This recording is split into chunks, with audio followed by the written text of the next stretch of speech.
साहेबांच्या सगळ्या सहकार्यांनी प्रामाणिकपणे मदत केली, परंतु तरी सुद्धा तटकरे साहेबांनी त्यांच्या विरुद्ध विधानसभेला जे काही त्यांच्या पाठीत प्रत्येकाच्या खंजीर खुपसण्याचं काम केलं, खरं तर राजीनामा आम्ही नाही तुमच्या नेत्यांनी द्यायला पाहिजे आणि निवडणुकीला सामोरं जायला पाहिजे. आणि तुमच्या नेत्याने राजीनामा दिला तर मी नक्कीच देईन. माझी द्यायची तयारी आहे, पुन्हा एकदा होऊन जाऊ द्या. तुम्हाला एवढीच ठुमठुमी आहे राजीनामा घ्यायची तर तुमच्या नेत्याचा राजीनामा घ्या. त्याच दिवशी मी माझ्या पदाचा राजीनामा देईल आणि पुन्हा एकदा कर्जत मतदारसंघाच्या निवडणुकीला सामोरे जाईल. आहे तयारी का जाऊन विचारा. पत्रकार परिषद घेत आहे, कोल्या कुत्र्यांची पत्रकार परिषद.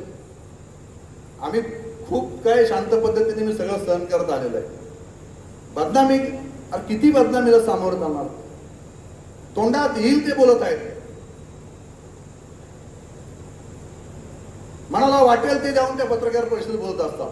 आता पत्रकारांना पण कळून चुकलंय, याच्या पलीकडे काहीच मसाला शिल्लक राहिलेला नाहीये. त्यामुळे बाबांनो, पराभव हा पराभव असतो, तो शांतपणे तुम्ही स्वीकारा आणि तुमचं ज्या ज्या ठिकाणी तुमच्या चुका झाल्या त्याचं आत्मचिंतन करा. मी सुद्धा पराभवाला सामोरं गेलो होतो, पण सुरेश लाडांवर नंतर मी कधी बोललो नाही. आणि सुरेश लाड ज्या ज्या ठिकाणी भेटत होते त्या त्या ठिकाणी आमदार म्हणून त्यांचा सन्मानच आम्ही त्या ठिकाणी करत होतो. राजकीय मतभेद असतील होत होते, राजकीय मतभेद सामोरं जात होतो, परंतु सुरेश लाड सुद्धा अशा पद्धतीने कधी बोललेले नाही. परंतु ज्या पद्धतीने सुधा गारे आता ज्या पद्धतीने गरल ओकत आहे ते पूर्णपणे चुकीचं आहे. पराभव झाला तर पराभव स्वीकारा. 3,000 झाला का 5,000 झाला का 5,700 मतांनी झाला, अरे पराभव पराभव आहे ना. मी 5 मतांनी निवडून नाही आलो, 5,700 मतांनी निवडून आलेलो आहे आणि कर्जतच्या जनतेने मला तो कौल दिलेला आहे. त्यामुळे आपण आपल्या झालेल्या चुका ज्या आहेत त्यात बदल त्या ठिकाणी करा. आणि मी या ठिकाणी जाहीरपणे सांगतो, सुधाकर घारे हा त्यावेळेस एकेकाली माझा मित्र होता. त्याला मी जेवढी मदत त्या ठिकाणी केलेली आहे तर तुम्हाला माहिती नसेल तर ती कोणी आतापर्यंत केली नसेल. ज्या ज्या वेळेस याच्यावर संकट आली त्या त्यावेळेस महेंद्र चोरे उभा राहिलेला आहे. मग तो कोर्टाचा विषय असेल, दिवाळी सुरू होती, मी कोर्टात हजर होतो, हा बाहेर पळून गेला होता आणि मी याला कोर्टातला बेल करून आणि संतोष शेठ याचे वडील साक्षीदार आहेत, विश्वनाथ घारे साक्षीदार आहेत. मी अशा पद्धतीची मदत त्याला त्यावेळी सुद्धा केली. त्याला हॉस्पिटलला नेला होता, त्याला पण इथे वाशीला, मी हॉस्पिटलला स्ट्रेचरवरून त्याला हॉस्पिटलला ऍडमिट करलो बाबा. पण मी अशा पद्धतीची मदत त्यावेळेस केलेली आहे. राजकीय मतभेद असू शकतात, परंतु अशा खालच्या पातळीला जाऊन मी कधी सुधाकर घारेवर गरज ओकले नाही. तू जाहीरपणे सांगावं, कुठलंही माझं भाषण बघावं, कधीच त्याच्यावर मी त्या बाबतीत बोललेलो नाही आप्पा. परंतु ज्या पद्धतीने आज तो बोलत आहे, तो भरत तर काय बाबा, तो महान आत्मा आहे.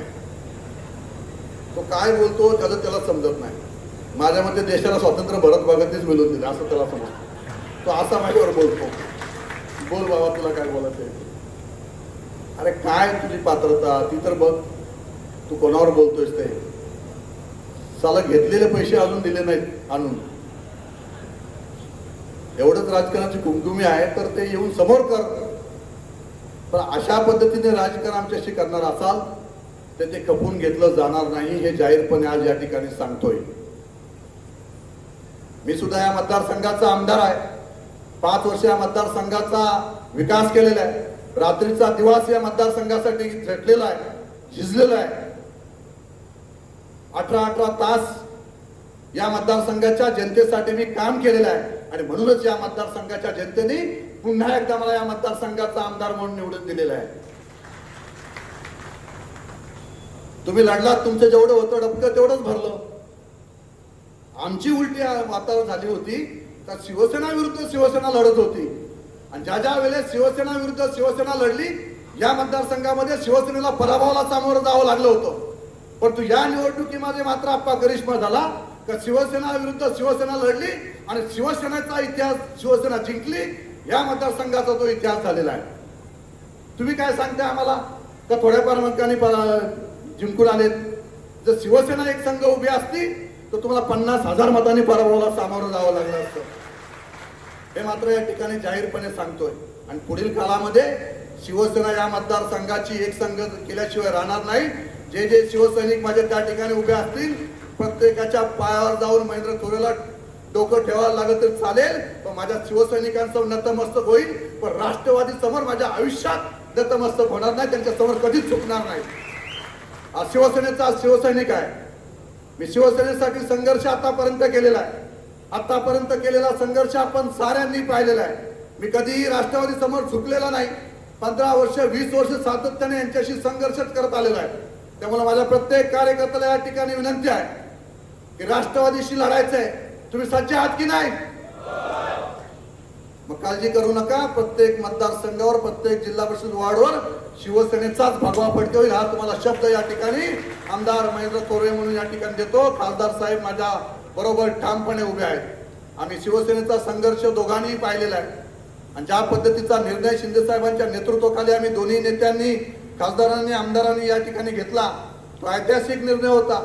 शिवसेनेला उभारी देण्याचा निर्णय होता. शिवसेना रसातळाला चाललेली होती. चुकीचे निर्णय त्या ठिकाणी होत होते आणि म्हणून तो घेतलेला निर्णय त्या ठिकाणी होता. परंतु आज ज्या पद्धतीचं बोलणं आमच्यावर सुरू केलेलं आहे, तटकरे साहेबांवर बोललो का लगेच गरज ओकायला सुरुवात करतात कर्जतचे नेते. अरे बाबा, तटकरे साहेबांना सांगा ना की कशासाठी अट्टहास करताय.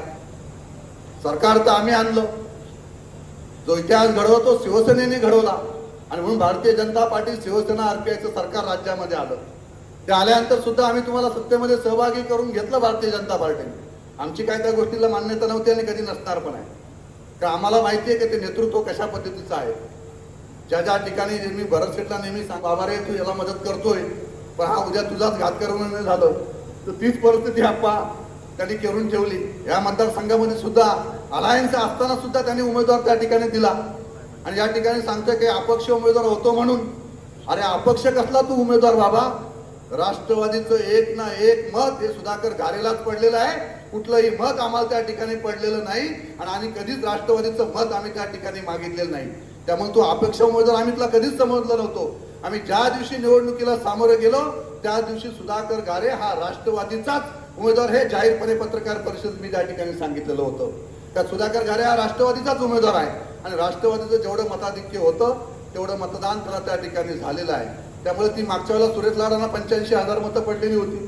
तीच 85,000 मतं जवळपास सुद्धा घारेला पडली. त्यामुळे शिवसेनेची मतं जी होती ती दुभगली होती आणि शिवसेनेची मतं दुभगली असताना सुद्धा अशा परिस्थितीमध्ये या मतदारसंघावर शिवसेनेचा भगवा फडकवणं म्हणजे कर्जतच्या जनतेने दिलेला विकासाला कौल होता. कर्जतच्या जनतेने हा कौल दिलेला होता, हा तुम्ही स्वीकारला पाहिजे.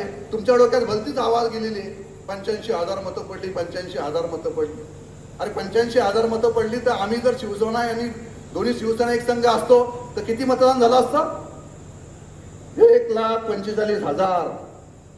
1,45,000 मतांनी या मतदारसंघाचा आमदार म्हणून निवडून आलो असतो. पण ठीक आहे, आमच्यात मतभेद झाले. ते मतभेद पुढील काळामध्ये दूर कसे करायचे ते आम्ही एकत्रपणे नक्कीच बसून करू.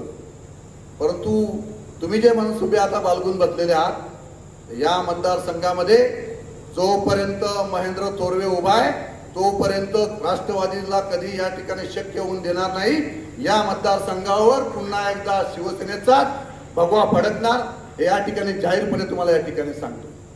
त्यामुळे तुम्ही ज्या पद्धतीचा अपप्रचार करत आहात, चुकीच्या पद्धतीने वक्तव्य तुम्ही त्या ठिकाणी करत आहात, ही वक्तव्य तुम्ही त्या ठिकाणी थांबवा.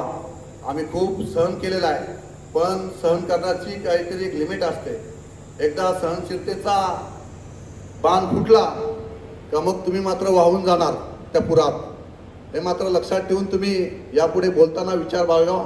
भरत भगतवर जरी मी यापुढे कधी बोलत असलो तर मी याच्या अगोदर सुद्धा राजकीय बोललेलो आहे. मी वैयक्तिक कधीच कुणावर त्या ठिकाणी केलेलं नाही. परंतु जाणीवपूर्वक जे काय चालू आहे कृत्य ते त्यांनी या ठिकाणी सगळ्यांनी त्या ठिकाणी थांबवावे. कर्जतच्या विकासाला गती द्यावी. कर्जतचा विकास करण्यासाठी एकत्रपणे त्या ठिकाणी यावं. ज्यावेळेस राजकीय चर्चा होईल किंवा राजकारण ज्या ज्या ठिकाणी सुरू होईल त्यावेळेला राजकारण नक्कीच त्या ठिकाणी करावं.